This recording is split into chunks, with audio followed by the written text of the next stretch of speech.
El diezmo en el Antiguo Testamento fue un mandato para Israel. Imagina que vives en el antiguo Israel, estás rodeado de vastos campos de trigo, viñedos llenos de uvas maduras y rebaños que pastan bajo el sol abrasador del desierto. Eres un agricultor, un pastor o un comerciante y cada año una décima parte de todo lo que produce no te pertenece, le pertenece a Dios. Desde tiempos de Moisés, el diezmo no era una opción ni una sugerencia, era un mandato divino. No se trataba solo de dinero o riqueza, sino de un sistema diseñado por Dios para mantener el equilibrio en su pueblo. Pero, ¿por qué era tan importante? Los levitas, una tribu elegida para servir en el tabernáculo y más tarde en el templo de Jerusalén, no tenían tierras propias ni podían trabajar como los demás. Su única labor era el servicio a Dios, realizar sacrificios, enseñar la ley y mantener la conexión espiritual del pueblo con el Creador.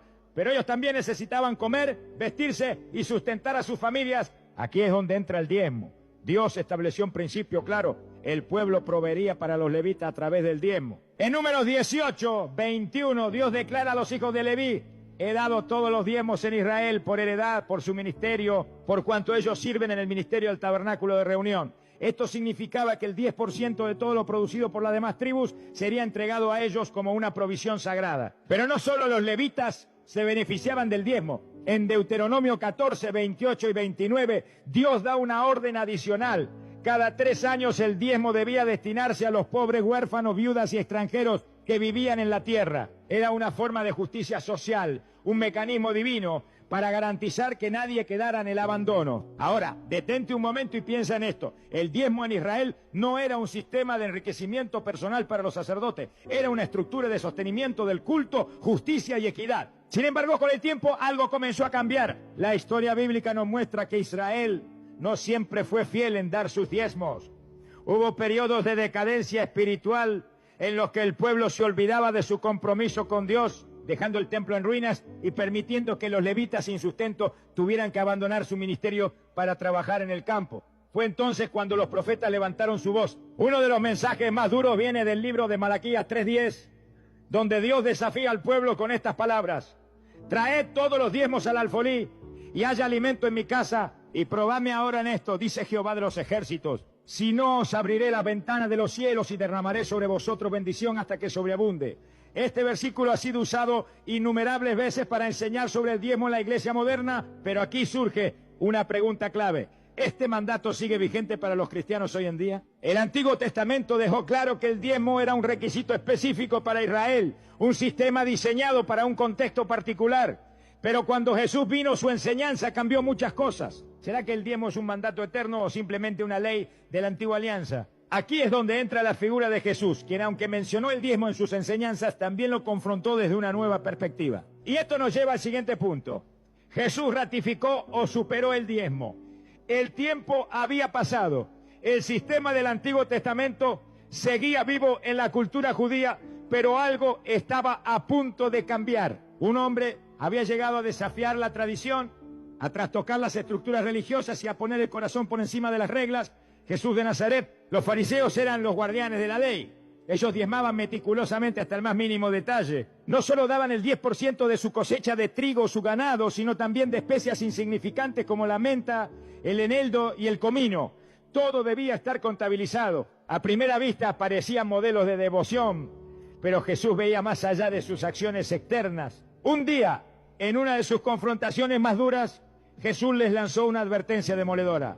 ¡Ay de vosotros, escribas y fariseos, hipócritas, porque diezmar la menta, el eneldo y el comino, y dejáis lo más importante de la ley, la justicia, la misericordia y la fe! Esto era necesario hacer sin dejar de hacer aquello.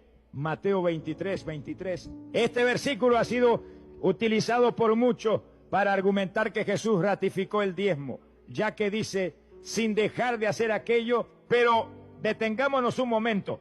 ¿Realmente lo está ordenando para la iglesia o solo está reprendiendo la hipocresía farisea? Aquí hay un detalle crucial que muchos pasan por alto. Jesús aún estaba bajo la ley mosaica. Su ministerio ocurrió antes de su muerte y resurrección, lo que significa que en ese momento el diezmo aún formaba parte del pacto de Israel con Dios. Sonríe, que Cristo te ama. Sin embargo, Jesús constantemente se enfocó más en el corazón del hombre que en la rigidez de las normas externas. Miremos otro episodio clave. En el templo, Jesús observó cómo la gente echaba dinero en las ofrendas. Los ricos daban grandes cantidades, pero de pronto una viuda pobre dejó caer 2 moneditas insignificantes. Jesús llamó a sus discípulos y les dijo: de cierto os digo que esta viuda echó más que todos los que han echado en el arca, porque todos han echado de lo que les sobra, pero esta de su pobreza echó todo lo que tenía, todo su sustento. Marcos 12, 43 y 44. Aquí Jesús no menciona porcentajes ni impone el diezmo como regla. Él resalta la actitud del corazón. No se trataba de una cantidad fija, sino de la entrega sincera y desinteresada. Esto nos lleva a una pregunta clave.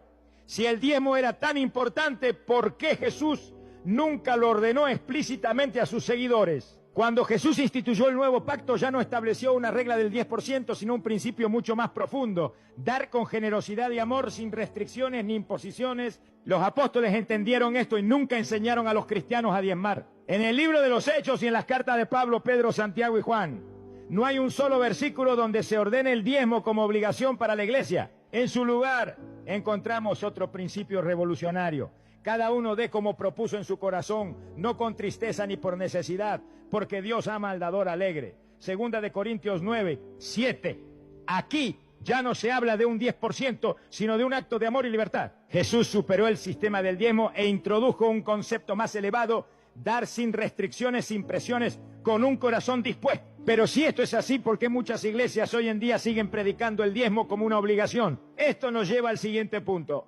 ¿Realmente el Nuevo Testamento enseña el diezmo o estamos viendo una distorsión del mensaje original? El diezmo, una práctica establecida en la ley mosaica con un propósito claro, ha evolucionado a lo largo de los siglos hasta convertirse en un punto de controversia en muchas iglesias modernas. ¿Cómo pasó de ser una provisión para los levitas y los necesitados a una herramienta utilizada por algunos líderes religiosos para controlar y lucrar con la fe de las personas? Para entender este fenómeno, es importante observar cómo muchas congregaciones han reinterpretado pasajes bíblicos fuera de su contexto para sostener la idea de que el diezmo sigue siendo una orden inquebrantable.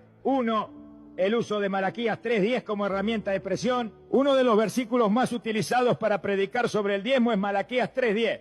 Traed todos los diezmos al alfolí y haya alimento en mi casa. Y probadme ahora en esto, dice Jehová de los ejércitos, si no os abriré las ventanas de los cielos y derramaré sobre vosotros bendición hasta que sobreabunde. Este pasaje se ha predicado de una manera que genera temor y presión en los creyentes. Muchos pastores enseñan que si una persona no diezma, está robando a Dios y atrayendo maldiciones sobre su vida. Pero realmente este versículo aplica a los cristianos hoy en día. El contexto de Malaquías es claro. Dios estaba reprendiendo a los sacerdotes y al pueblo de Israel porque habían dejado de cumplir la ley del Antiguo Testamento. Este no era un mensaje dirigido a la iglesia cristiana, sino a una nación que estaba bajo un pacto diferente. A pesar de esto, algunos líderes religiosos han usado este versículo para infundir culpa y miedo, asegurando que quien no diezma está fuera de la voluntad de Dios. En algunos casos se llega al extremo de decir que la falta de diezmo es la razón por la que una persona sufre problemas económicos o enfermedades. Pero aquí surge una gran contradicción. Si el diezmo realmente fuera un requisito inquebrantable para recibir la bendición de Dios, ¿por qué Jesús y los apóstoles nunca lo impusieron en la iglesia primitiva? 2. Promesa de prosperidad a cambio del diezmo. Otro método de manipulación que se ha extendido en muchas iglesias es la teología de la prosperidad, que enseña que dar dinero a la iglesia garantiza bendiciones financieras en esta vida. Frases como: si das tu diezmo fielmente, Dios te dará un auto nuevo o te sacará de tus deudas. O si siembras una ofrenda especial hoy, recibirás un milagro en los próximos días. Dios multiplicará tu diezmo al 100%. Estas enseñanzas han llevado a miles de creyentes a diezmar no por convicción, sino por la expectativa de recibir una recompensa material. Sin embargo, Jesús nunca enseñó que el dinero fuera una condición para recibir bendiciones. La verdadera enseñanza bíblica es que Dios bendice a quienes confían en Él, no a quienes compran sus favores. 3. Líderes que se enriquecen con el diezmo. En algunos casos, la manipulación del diezmo ha llevado al abuso financiero dentro de las iglesias. Se han visto pastores multimillonarios con aviones privados, mansiones de lujo y un estilo de vida extravagante, mientras muchos de sus fieles luchan económicamente. Esto no es lo que la Biblia enseña sobre la generosidad.